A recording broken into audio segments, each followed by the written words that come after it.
West Indies తో జరిగిన రెండో టెస్ట్ మ్యాచ్ లో భారత యువ సంచలనం యశస్వి జైస్వాల్ అద్భుతమైన ఇన్నింగ్స్ కు దురదృష్టవశాత్తు తెరపడింది. తొలి రోజు అజేయ శతకంతో కదం తొక్కిన జైస్వాల్ రెండో రోజు ఆట మొదలైన కొద్దిసేపటికే 175 పరుగుల వద్ద రనౌట్ రూపంలో వెనుదిరిగాడు. తొలి రోజు విండీస్ బౌలర్లను సమర్థవంతంగా ఎదుర్కొంటూ 173 పరుగులతో నాటౌట్ గా నిలిచిన జైస్వాల్ రెండో రోజు డబుల్ సెంచరీ ఖాయమని అభిమానులంతా ఆశించారు. అయితే రెండో రోజు ఆట ప్రారంభమైన కొద్దిసేపటికే టీమిండియా కెప్టెన్ శుభ్మన్ గిల్ తో సమన్వయ లోపం కారణంగా జైస్వాల్ రన్అట్ అయ్యాడు. మరో 25 పరుగుల దూరంలోనే డబుల్ సెంచరీని చేజార్చుకోవడంతో అతను తీవ్ర నిరాశకు గురయ్యాడు. అవుట్ అయిన తర్వాత కోపంలో తన తల బాదుకుంటూ నిరాశగా పెవిలియన్ కు వెళ్లాడు. డబుల్ సెంచరీకి చేరువలో ఈ విధంగా అవుట్ కావడం వల్ల మైదానంలోనే తీవ్ర అసంతృప్తికి లోనైన జైస్వాల్ మ్యాచ్ రెండో రోజు ఆట ముగిసిన తర్వాత తన ఇన్నింగ్స్ అలానే రన్అట్ పై కీలక వ్యాఖ్యలు చేశాడు.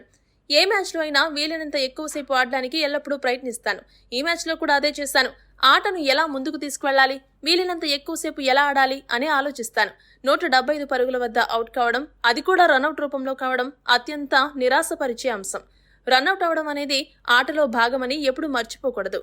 ఆ రన్అట్ విషయం ఎప్పుడో మర్చిపోయాను. ఆటలో పొరపాట్లు జరగడం సహజం. ఈ రోజు ఆటలో కూడా అలాంటి పొరపాటే జరిగింది. కానీ నా వ్యక్తిగత స్కోరు కంటే జట్టు విజయం ముఖ్యం. టీమిండియా భారీ స్కోరు సాధించడానికి నా ఇన్నింగ్స్ ఉపయోగపడినందుకు చాలా ఆనందంగా ఉంది. క్రికెట్లో ఎల్లప్పుడూ సవాళ్లు ఉంటాయి. అవి వివిధ దశల్లో విభిన్నంగా ఉంటాయి. ప్రత్యేక పరిస్థితుల్లో ఎలా ఆడాలి, మైదానం ఎలా ఉంది, వారు ఎక్కడ బౌలింగ్ చేస్తున్నారు, జట్టుకు ఏమి అవసరం అనే దాన్ని అర్థం చేసుకోవడానికి నేను ప్రయత్నిస్తాను.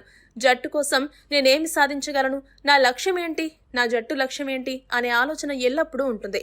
నేను ఎప్పుడూ కూడా ఎక్కువసేపు క్రీజ్లో ఉండడానికి ప్రయత్నిస్తాను. నేను మరొక గంట సేపు బ్యాటింగ్ చేయాలి అనుకున్నాను, కానీ దురదృష్టవశాత్తు కుదరలేదు. వికెట్ ఇప్పటికీ చాలా బాగుంది. మేము చాలా బాగా బౌలింగ్ చేస్తున్నాము. వీలైనంత త్వరగా వారిని ఆల్అౌట్ చేసి విజయం సాధించాలన్నదే మా లక్ష్యం అని జైస్వాల్ చెప్పుకొచ్చాడు. ఈ వీడియో కనుక మీకు నచ్చినట్టయితే లైక్, షేర్, కామెంట్ చేయండి. మరిన్ని స్పోర్ట్స్ అప్డేట్స్ కోసం మా ఛానల్ని సబ్స్క్రైబ్ చేసుకోండి.